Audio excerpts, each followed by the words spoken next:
So hummus is a pretty simple dish ingredient wise, and in this case we're making it with only 5 ingredients: chickpeas, tahini, garlic, lemon juice, and salt.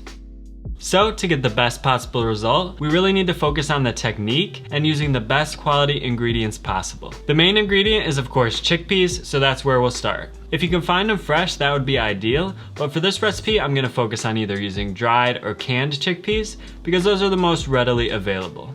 I tried both types and found that while the dried chickpeas may have had a slightly better flavor, the canned chickpeas still gave a very similar result, especially when simmered for a short period of time before blending. So feel free to use dried chickpeas if you like, but for this recipe I'm going to focus on the canned ones since they're so much quicker and easier to prepare at home.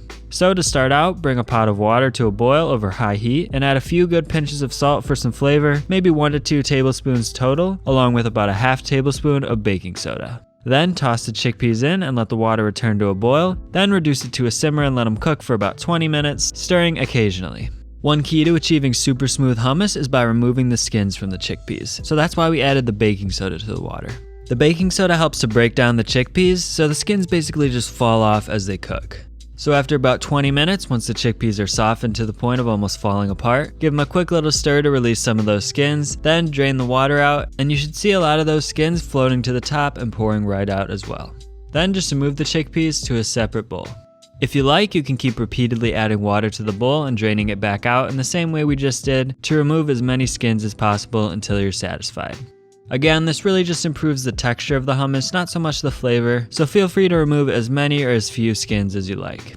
But anyways, now that the chickpeas are taken care of, let's move on to the lemon juice and garlic. Now instead of adding the garlic directly to the hummus, we're first going to macerate it using the lemon juice. This basically just means we're going to soak it in the lemon juice for about 20 minutes, which will neutralize some of the garlic's harsher flavors and take some of the bite out of it. Maceration is a super useful technique that can be applied in a lot of different situations. Anytime you want to take a bit of the bite out of your garlic or onion, you can just soak it in some sort of citrus juice or vinegar for about 15 to 20 minutes, and that should do the trick. I pretty much do it every time I make a salad dressing, and I basically never put raw onions on anything without macerating them first. So you can see in this case, I like to mince my garlic a bit to make sure it gets fully coated in the lemon juice. It's also very important to make sure your garlic is fresh. If you see a little green stalk growing in the middle of your clove like this one, that means it's been sitting around for a bit too long and it'll have a really sharp, bitter taste to it, which you don't want in your hummus. It's a common misconception that the green stalk itself is the bitter part, but that's actually not true. The green stalk is an indication that the entire clove will be bitter. So if you see that green stalk, just try to use a different clove that hasn't sprouted yet.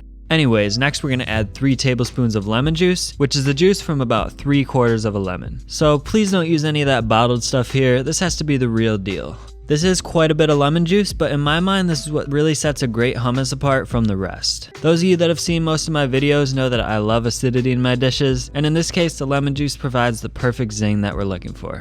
So we're going to start with the 3 tablespoons here, and we may even add more when we taste and adjust at the end. So as we let that sit, let's talk about the last ingredient, the tahini. For those of you that don't know, this is basically just a sesame seed paste with a tiny bit of oil in it. So you could of course buy it at the store, but I'd highly recommend making it yourself. The store-bought tahinis I've had are usually overly bitter and far less fresh tasting. And it's super easy to make, not to mention that it's a lot more cost efficient to make it yourself too. All you'll need is about a cup of whole sesame seeds, a few tablespoons of neutral oil, and a few pinches of salt. The sesame seeds can usually be found in bulk at your local grocery store, or you can even buy them pretty cheaply on Amazon like I did. So I'll link the ones I bought in the description below. Anyways, the first thing you want to do is lightly toast the sesame seeds in a dry skillet set over medium-high heat. This is going to give the seeds a super nice, warm, nutty flavor, so don't skip this part. Be sure to toss the seeds frequently because they do burn very easily if you're not careful, and we're really just looking for a light toasting here. The darker they get, the more bitter they'll end up being, so be careful not to over toast them. If you don't feel comfortable tossing them like this, you can stir with a spoon, but this is a great opportunity to practice tossing your ingredients in a skillet. And I mean, come on, just look how cool this looks.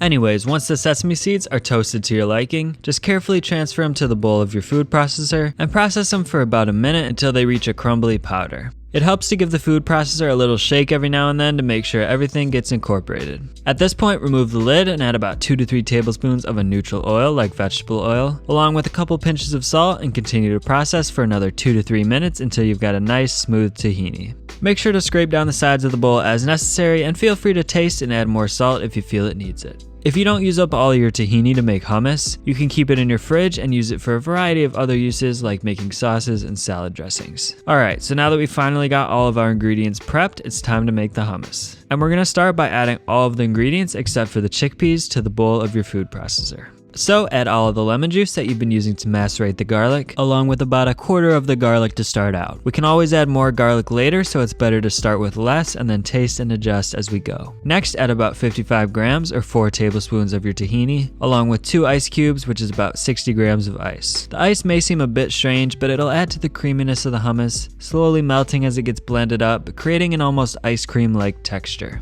Now we're just going to give all of these a quick blend, which should form a nice creamy mixture. And that's why we waited to add the chickpeas, because it's easier to get some nice aeration before those are in there.